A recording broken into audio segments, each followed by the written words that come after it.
Je m'appelle Patricia et je parlerai ici au nom de Hildegard Schneider, directrice de World Wide Wings. Je vous invite tous à suivre notre cours de base sur la foi messianique. Chaque leçon est accompagnée d'une vidéo et plus tard d'un livret d'accompagnement. Leçon 15. Le retour de Yeshua sur les nuages. Dans son discours sur la fin des temps, Yeshua décrit qu'avant son retour, un phénomène naturel extraordinaire se produira. Mais aussitôt après la détresse de ces jours-là, le soleil s'obscurcira, la lune ne donnera plus sa lumière, les étoiles tomberont du ciel, et les puissances des cieux seront ébranlées. Et alors le signe du Fils de l'homme apparaîtra dans le ciel. Matthieu 24, versets 29 à 30. Yeshua fait référence aux paroles du prophète Joël. « Je donnerai des signes prodigieux dans le ciel et sur la terre, du sang, du feu et des colonnes de nuée. Le soleil se changera en ténèbres et la lune en sang, avant que vienne le jour de Yahweh, grand et redoutable. » Joël 3, versets 3 à 4.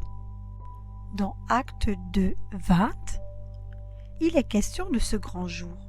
Le soleil sera changé en ténèbres et la lune en sang, avant que vienne le jour grand et glorieux de Yahweh. Ce jour sera à la fois terrible et glorieux. En grec, le mot glorieux signifie épiphane. Épiphane signifie entre autres l'apparition inattendue d'une divinité. Yeshua poursuit dans son discours sur la fin des temps. Alors le signe du Fils de l'homme apparaîtra dans le ciel, et alors toutes les tribus de la terre se lamenteront, et elles verront le Fils de l'homme venant sur les nuées du ciel avec grande puissance et grande gloire. Matthieu 24, verset 30. Quel sera le signe du Fils de l'homme qui apparaîtra? Le Fils de l'homme viendra sur les nuées du ciel. Yeshua utilise le langage de l'Exode. Le mot grec Néphélé, Strong, G3507, signifie nuage et ou colonne de nuée lors de l'Exode. Mais Yahweh marchait devant eux le jour dans une colonne de nuée pour les guider sur le chemin et la nuit dans une colonne de feu pour les éclairer afin qu'ils puissent marcher jour et nuit.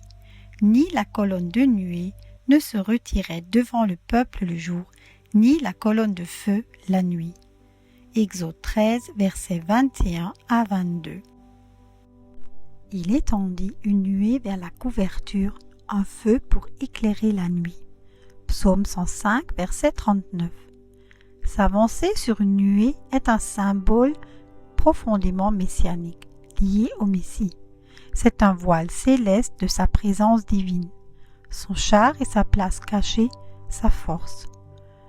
Nul n'est comme l'Élohim de Yeshurun, qui s'avance dans les cieux pour te secourir et dans sa majesté sur les nuages. Deutéronome 33, verset 26. Yeshurun est un nom d'honneur pour Jacob Israël. Chantez pour Elohim, jouez pour son nom, faites place à celui qui marche dans les déserts. Psaume 68, verset 5.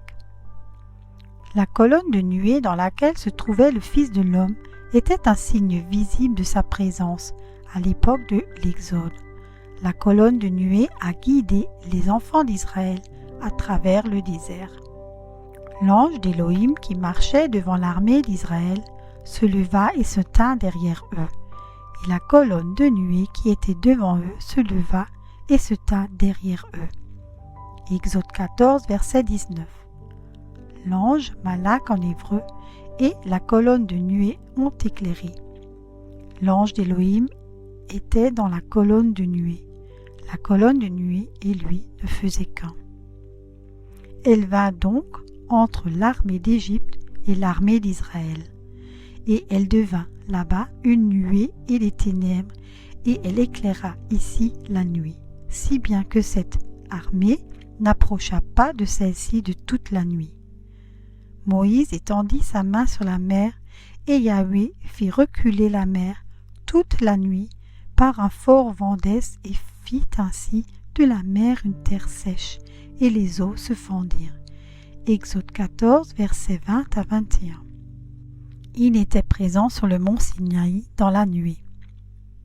Le troisième jour, au matin, il y eut des tonnerres et des éclairs, et un lourd nuage se déposa sur la montagne, et un très fort son de corne tonna si bien que tout le peuple qui était dans le camp trembla. Exode 19, verset 16. Lorsqu'ils construisirent le tabernacle, Yahweh leur promit d'apparaître dans la nuée au-dessus du couvercle de l'arche d'alliance.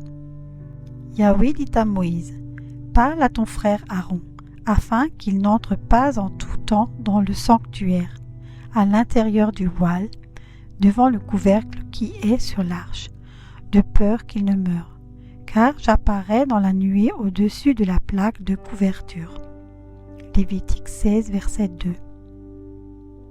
Combien d'années le peuple d'Israël a-t-il observé que Moïse se rendait à la tente de la rencontre en dehors du camp?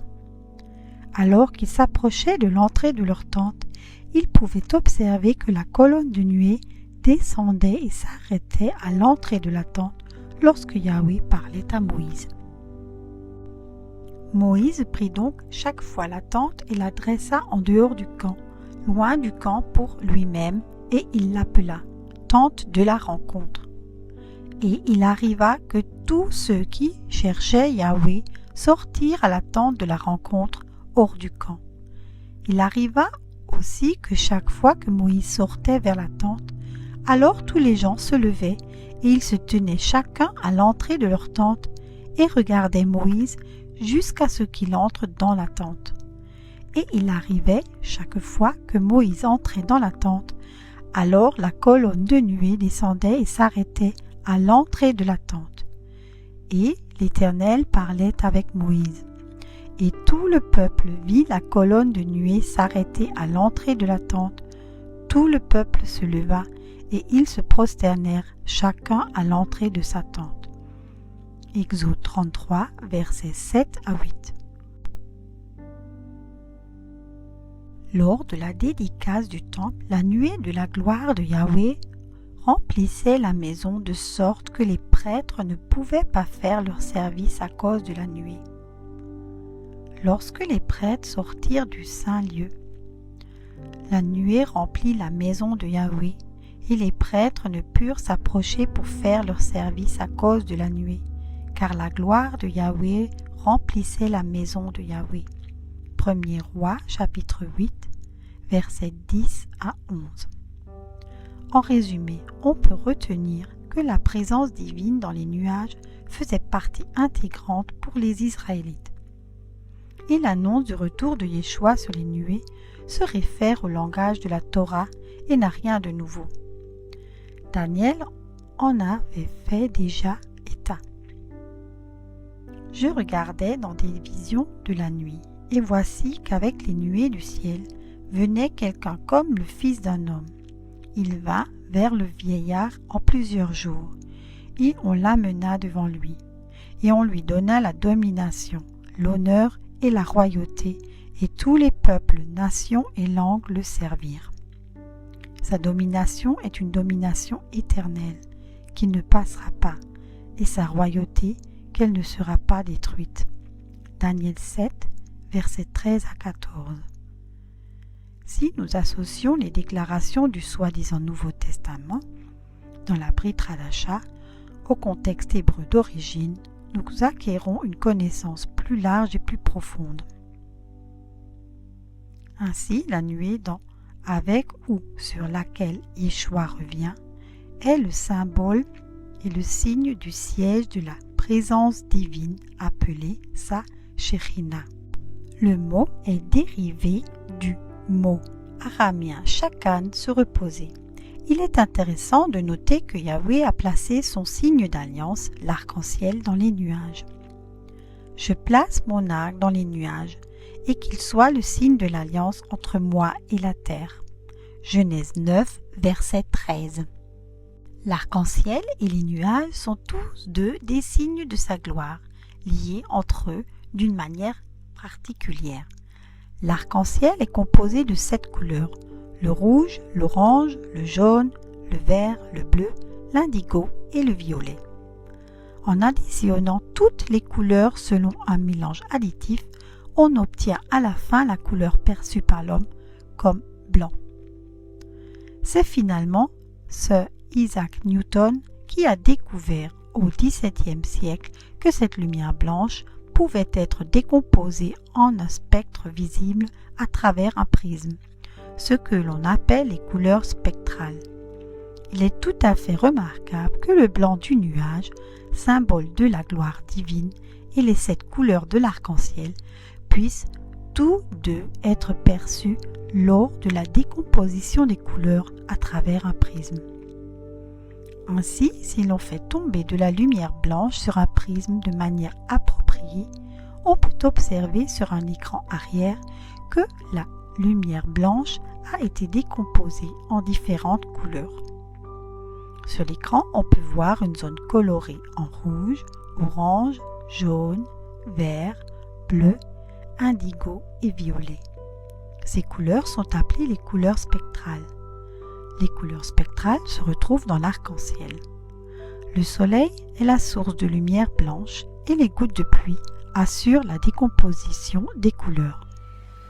Lorsque nous entendons maintenant la promesse de la fin des temps, selon laquelle le Fils de l'homme viendra sur les nuages du ciel, nous connaissons le signe divin de sa Shekhinah et sa signification symbolique dans toute l'histoire biblique.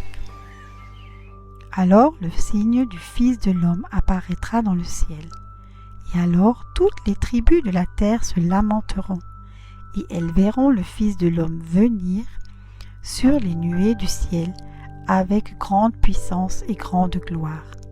Matthieu 24, verset 30. Soyez tous richement bénis. Je vous remercie pour votre écoute et vous invite à nous rejoindre sur Facebook. Éveil messianique.